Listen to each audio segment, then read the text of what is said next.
வணக்கம். Welcome to Tamil English corner. So இன்றைக்கி வந்து என்ன பார்க்க போகிறோம் அப்படின்னா, ஒரு டீ போடுறது இல்லை காஃபி போடுறது. ஸோ அந்த மாதிரியான ஒரு சப்ஜெக்ட்டும், ஒரு குழம்பு வைக்கிறதுக்கான என்னென்ன ப்ரொசீஜர்ஸ்லாம் நம்ம தமிழில் சொல்லுவோமோ, அதெல்லாம் அப்படியே வந்து இன்றைக்கி இங்கிலீஷில் பார்க்க போகிறோம்.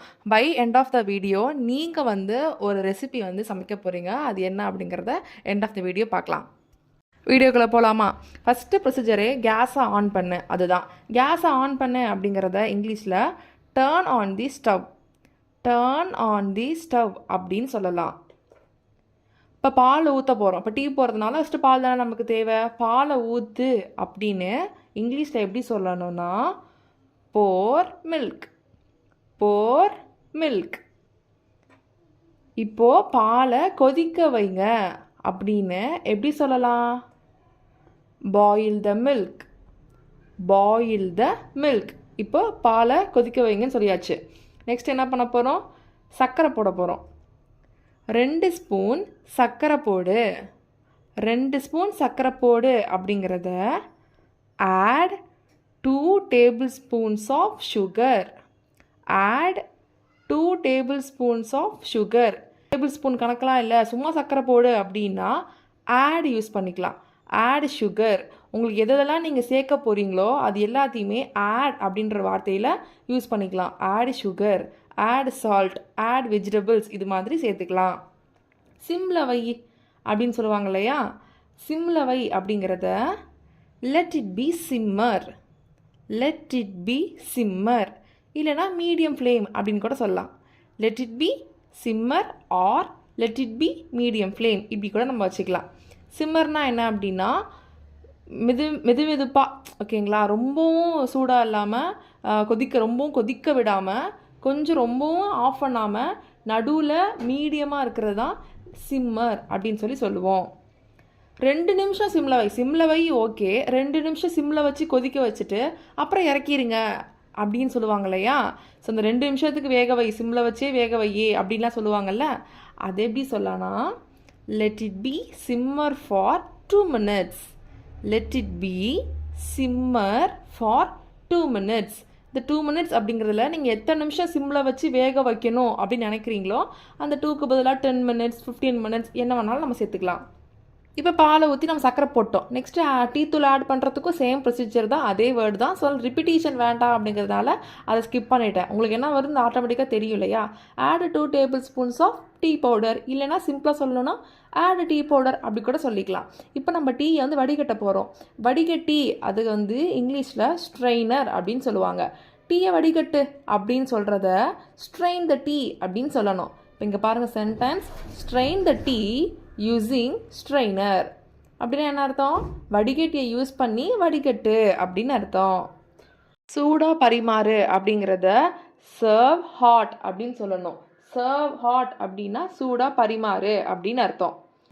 ஓகே, இப்போ நம்ம டீ போட்டு முடிச்சிட்டோம். இப்போ நம்ம வந்து ஒரு குழம்பு அப்படி இல்லைனா ஒரு குருமா அது மாதிரி வைக்கிறதுக்கு என்னென்ன ப்ராசஸ்லாம் பண்ணுவோமோ அந்த ப்ராசஸ்லாம் நம்ம இங்கே செய்ய போகிறோம். நம்ம நேற்றே வந்து காய்கறிலாம் வாங்கி வச்சிட்டோம் இல்லையா? ஸோ அந்த வீடியோ பார்க்காதவங்க போய் பார்த்துட்டு வந்துடுங்க. அந்த காயெல்லாம் இப்போ வந்து என்ன போகிறோம்? கழுவ போகிறோம்.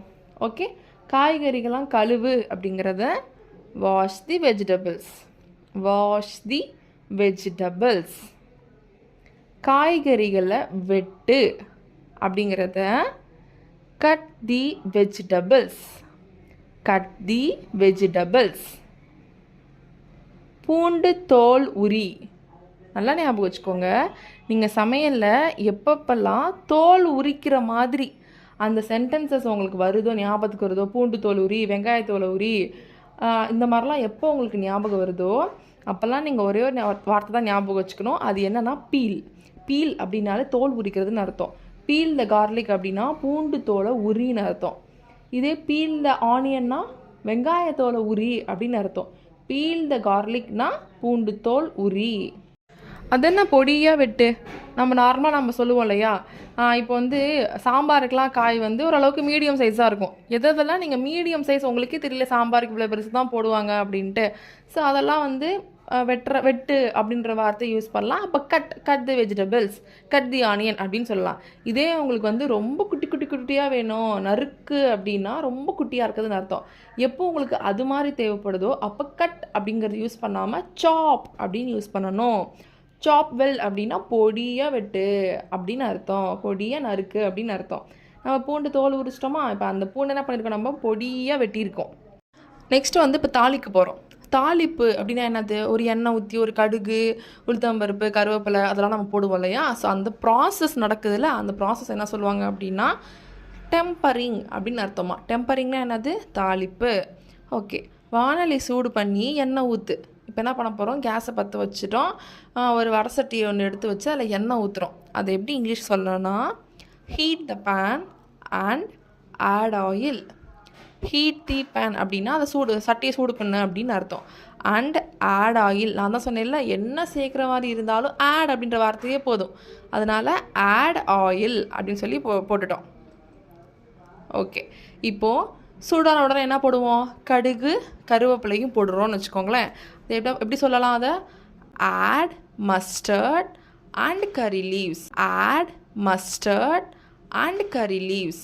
மஸ்டர்ட் அப்படின்னா கடுகு அப்படின்னு அர்த்தம், கறி லீவ்ஸ் அப்படின்னா கருவேப்பிலை. நம்மளுக்கு ஆல்ரெடி தெரியும் இதெல்லாம்.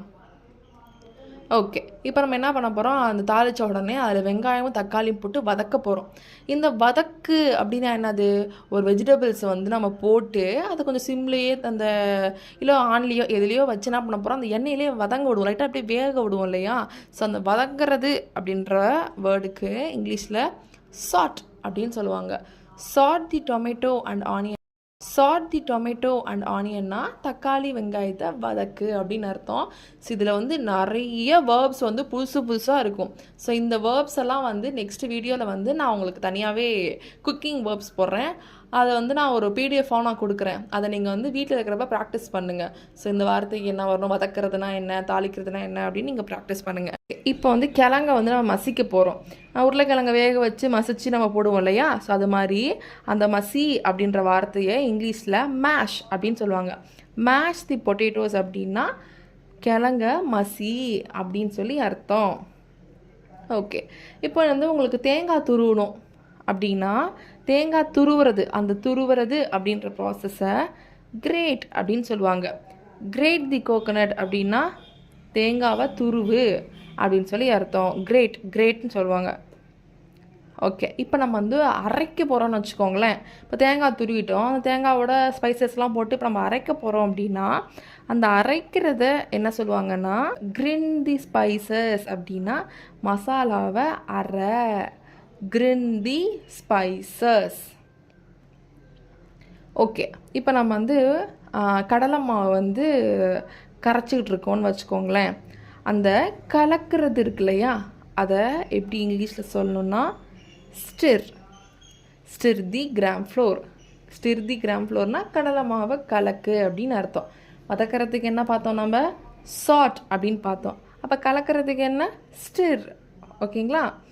ஓகே, கட்டி இல்லாமல் கலக்கு. இப்போ நீங்கள் கடலை மாவு வந்து கரைச்சி ஊற்றுறீங்கன்னு வச்சுக்கோங்க, இப்போ பூரி மசாலுக்கு. அப்போ என்ன பண்ணுவோம், நம்ம அதை கட்டி இல்லாமல் கலக்கணும், கட்டியோடு போடக்கூடாது. அப்போ கட்டி இல்லாமல் கலக்குனா stir without lumps. Stir without lumps. லம்ப்ஸ்னால் அந்த கட்டின்னு அர்த்தம்.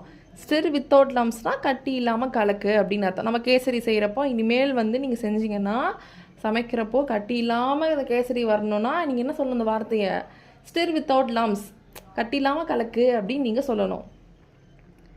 ஓகே, இப்போ வந்து அரிசியை வந்து ஊற வை அப்படிங்கிறத சோக் தி ரைஸ். இந்த சோக் வந்து நம்ம வீடியோவில் முக்கால்வாசி வந்துடுது. துணி துவைக்கிறதுலையும் வந்துச்சு, பாத்திரம் வளர்க்குறதுலையும் வந்துச்சு, இப்போ இங்கே சமைக்கிறதுலையும் வந்திருக்கு. சோக் அப்படின்னாலே ஊற வைக்கிறது. சோக் தி ரைஸ் அப்படின்னா அரிசியை ஊற வை அப்படின்னு அர்த்தம். ஓகே, இப்போ நம்ம வந்து அரிசியை வந்து வேக வைப்போம் இல்லையா, ஆவியில் வேக வை அப்படிங்கிறத ஸ்டீம் தி ரைஸ். ஸ்டீம் தி ரைஸ். ஸ்டீம் அப்படின்னாலே ஆவின்னு அர்த்தம். நான் சொன்ன மாதிரி இந்த குக்கிங் வேர்ப்ஸில் வந்து உங்களுக்கு தெளிவாக நான் சொல்கிறேன் எல்லாத்தையுமே. ஓகே, இப்போ கொத்தமல்லியை தூவி விடுங்க அப்படிங்கிறது. இப்போ ஃபைனல் டச்சாக நம்ம என்ன பண்ணுவோம், எப்போயுமே கொத்தமல்லி வந்து தூவி விடுவோம். ஸோ அந்த தூவி விடுறத எப்படி சொல்லணும்னா sprinkle some coriander leaves. Coriander லீவ்ஸ்னால் கொத்தமல்லி இலைன்னு அர்த்தம். ஸோ ஸ்ப்ரிங்கிள் சம் கொரியாண்டர் லீவ்ஸ்னால் கொத்தமல்லியை கொஞ்சம் தூவி விடுங்க அப்படின்றது மீனிங். ஓகே, நான் ஆல்ரெடி என்ன சொன்னேன், ஊற வைக்கிறதுனா சோக்குன்னு சொன்னேன். சோக் த ரைஸ்னால் அரிசி ஊறவைன்னு அர்த்தம். இதுவே நீங்கள் வந்து ஒரு சிக்கன் மட்டனோ இல்லைனா வந்து பன்னீரோ மசாலா தடவி நம்ம ஊற வைப்போம் இல்லையா, அது மாதிரி மசாலா தடவி நீங்கள் எதெல்லாம் ஊற வைக்கிறீங்களோ அதெல்லாம் வந்து மேரினேட் தி மீட் அப்படின்னா இறைச்சியை மசாலாவில் ஊற விடுங்கள் அப்படின்னு அர்த்தம். இப்போ மீனை பரட்டி வைக்கிறோம் சொல்கிறோம் இல்லையா, ஸோ அதை என்ன சொல்லணும், அந்த மாதிரி ஊற வைக்கிறத மேரினேட் தி மீட் அப்படின்னு சொல்லணும். ஓகே, இந்த வீடியோ வந்து ஒரு டீ போடுறது எப்படி, அதுக்கப்புறம் வந்து அரிசி வேக வைக்கிறது எப்படி, ஒரு குழம்பு வைக்கிறது எப்படி, அது மாதிரி பார்த்துருக்கோம். நெக்ஸ்ட்டு வீடியோவில் எப்படி ஒரு விஷயத்தை பொரிக்கிறது, அதுக்கப்புறம் வந்து சப்பாத்தி எப்படி மேக் பண்ணுறது, அதுக்கப்புறம் முட்டை ஆம்லேட் இருக்கு இல்லைங்களா, ஸோ அந்த ப்ராசஸ்லாம் எப்படி, ஸோ அதில் என்னென்ன வெக்காபரிஸ்லாம் வருது, பேக்கிங் ரிலேட்டடாக இருக்கிற வார்த்தைங்க, இந்த ப்ரெஷர் குக்கர்ஸ் ரிலேட்டடாக இருக்கிற வார்த்தைங்க, ஸோ இதெல்லாம் வந்து நெக்ஸ்ட்டு வீடியோ தான் பார்க்க போகிறோம். இப்போ வந்து சில விஷுவல்ஸ் வந்து உங்களுக்கு வந்து வீடியோ வந்து ப்ளே ஆகும், அவங்களுக்கு சவுண்ட் இருக்காது. ஸோ அவங்க என்னென்ன ப்ராசஸ்லாம் பண்ணுறாங்க அப்படிங்கிறத பார்த்துட்டு, இப்போ ஃபார் எக்ஸாம்பிளுக்கு அவங்க ஆன் பண்ணாங்க அப்படின்னா, ஸ்டவ்வை ஆன் பண்ண அப்படிங்கிறதுக்கு இங்கிலீஷில் என்ன சென்டென்ஸோ அந்த சென்டென்ஸ் நீங்கள் போடணும். அவங்க என்ன ப்ராசஸ் பண்ணுறாங்களோ அந்த ப்ராசஸை அப்படியே நீங்கள் இங்கிலீஷில் கீழே கமெண்ட் பண்ணணும். ஸோ இதுதான் இன்றைக்கான டாஸ்க். பார்க்கலாம் எத்தனை பேர் கரெக்டாக பண்ணுறீங்க அப்படின்னு.